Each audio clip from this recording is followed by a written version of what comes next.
Thanks, Eric and Jim. We've got questions now. We have Lou. Lots of time. Lots of time for questions now. We have a microphone. Are we taking the microphone around?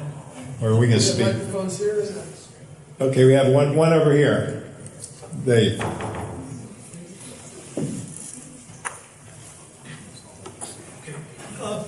Hey, good morning. And I've got a question for both of you. So an equal opportunity question to ask you. Erich W. The question is, we heard a lot when the President's budget came out about ARC, EDA, EDD. It looked like a lot of the regional initiatives were going to go by the wayside. If you could sort of give us an update on what happened there and what you see in the future, that would be helpful. Jim, for you, step out of your P3 for a minute and just talk about what PennDOT is thinking about in terms of electric vehicle infrastructure. Where do we see us, in effect, trying to play a role in the development of what would be needed to advance electric utilization?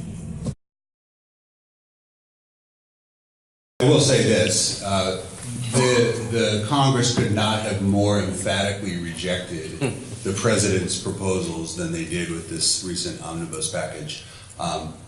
Basically, anything that was zeroed out or that had drastic cuts not only didn't receive the zeroing out of the drastic cuts, but in most cases saw increases, and in many cases significant increases.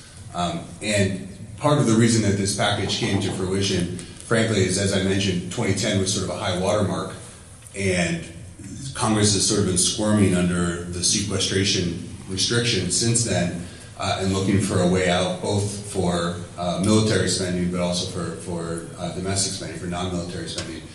So I think what we're seeing here in this agreement, this two-year agreement, which also carries through next fiscal year, which in theory will make next year's appropriations process a little bit smoother, is a resetting of the baseline up. So I think that this is the new normal. I don't think they're going to attempt to go back or anything to previous spending levels, the lower spending levels. So I think this is that's what makes this significant, even more significant than just big increases in spending for all of the things that you mentioned, and really everything else across the budget. But it's also that it resets us after next year to that higher level, and they'll sort of start from there as their starting point going into the future. But as far as any of the cuts that have been proposed in the President's budget, things like that, they were as rejected as they could have been, and I don't see that changing no matter what the landscape looks like. It couldn't have been more favorable, frankly, for the types of cuts perhaps that the President had proposed, and they were around to reject. I think with regard to electric vehicles, you'll certainly see a couple things. One, PennDOT's participating in purchase of more electrical vehicles to try to see those out. We're certainly not on the forefront of advancing electrical vehicles near like we are talking about the preparation for automated vehicles. I think you'll see other state agencies taking the lead there. One of the things I'd point out likely is that our biggest concern is potential loss of revenue. That's one of the transportation advisory committees just brought that task to the forefront and said they really wanted to study and pursue making sure that revenues were received for that. But I think you'll see other state agencies stepping forward. That's one of those that it just says how far should the transportation department go out and provide the fueling stations or the electrical charging stations, things like that. But I think other state agencies are making a much stronger move in that area than PennDOT is. So just to follow up, are you suggesting that there's a fundamental conflict there relative to PennDOT seeing, I'm sorry, that there's a fundamental conflict between sort of the funding base of PennDOT and what that would mean relative to transition to a more electric vehicle basis. Yeah, so I think maybe you're sort of conflicted in being right. able to move. Yeah, and I think what we want to do, and there is a like a BTU equivalent tax, so there is something that's out there established that I think takes care of that. But I think when some of our technical advisory committees has looked at that issue, they're saying there's a whole lot more cars out there that aren't paying that tax, and I think they're just trying to wrap their handle on how those taxes are paid for. Jim, how does PennDOT assess whether, because P3 is financing that funding, and because you have the ability to finance too, and you don't have to add a profit to there, how do you assess each project to know whether or not it's really truly advantageous for you to do a P3? I mean, it is very difficult. We do have financial consultants that the governor's office has hired to assist with those kinds of decisions. There's a value for money approach that's taken to try to figure out what makes the most sense. A lot of it has to do with choices. I'll just give example for the bridge maintenance one again.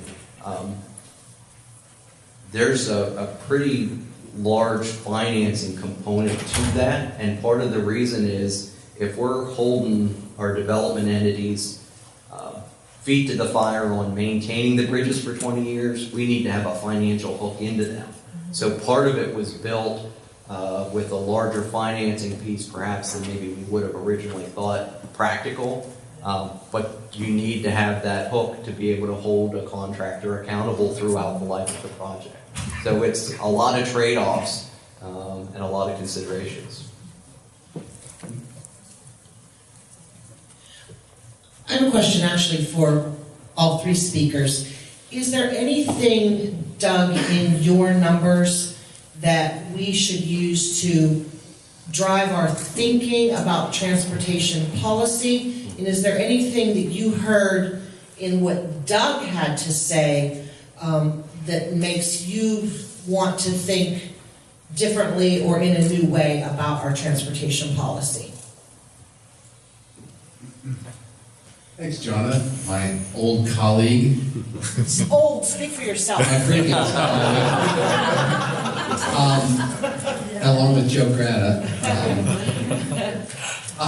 By the way, I should have mentioned that our stuff is viewable on a website, pittsburghtoday.org. It has, 400 indicators if you're interested.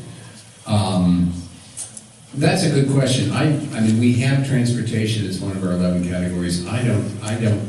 Nothing leaps to mind. It's difficult at transportation planning. You guys are much, you're involved in that. We went out to Denver a couple of years ago, and we were looking at a group of, 100 regional people, and we were all impressed with what they've done in terms of their light rail and getting all the political leaders together. That's probably, if we could coalesce around ideas and get people, really on the same page, that would be probably more important than any statistics. Having said that, it's difficult because transportation stuff changes so quickly. Anyway, I'll leave it to you guys, and thank you. So I have a couple thoughts, I guess. First is obviously the demographics, especially when there's population growth, that's generally a significant driver. Here, the challenge is a little bit different, where you're flat in population growth. That obviously brings new challenges, but potentially new opportunities, especially in a rapidly changing technology world, which I know this region has been particularly tuned into grappling with. There's going to be a significant shift here in the next 20 years, maybe sooner, maybe longer, but we're going to look at our systems very differently. And you're going to have a real opportunity to sort of redefine probably your road system, certainly within cities, the system that you are dependent on there. So even if the population isn't radically changing now, the system is about to change around it. And there's going to be a real opportunity, I think, to think about not just what your transportation system looks like, economic development, all of the other attendant considerations. And it's going to be very interesting for areas that are in sort of a flat growth trajectory. That actually might end up being something of an advantage. You're not out building new roads that in 5 or 10 years are going to be suddenly they're not going to be as necessary as they potentially are now. I'm sort of looking at the idyllic end of automated vehicles, but that is certainly a potential that is sort of the end that we get to. So it'll be interesting to see how that plays. Yeah, I think the thing about demographics that really jumps to the forefront all the time is just that reminder that things change. And just because you had a plan a while ago doesn't mean that's the plan that you really need to be following through with. You need to take time and pause and make sure you're doing the right thing, recalibrating along the way. It's the beauty of, I guess, if there's a positive thing of doing a long-range plan, starting it as soon as you finished it, keep doing those kinds of processes, is really consider what you're doing and making sure that you're open to the change that you're seeing, open to the changing needs, open to the changing technologies that can really help you solve your problems that you're trying to solve. Any other questions? We have time for one or two more. We got a couple over here. Thank you both. The question I had kind of going on, similar, feeding off of that. Long-range plan, then getting down into the tip.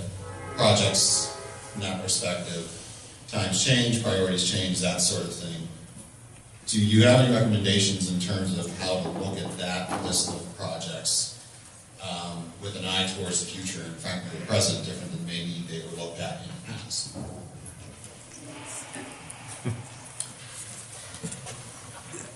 You obviously have to approach, I think, now with an eye towards some rapid changes in technology. At the same time, this is the inherent challenge, I think, for our members, and something I like to talk about a lot with FHWA and some of our other federal partners. The challenge of considering a long-range plan in a rapidly changing environment.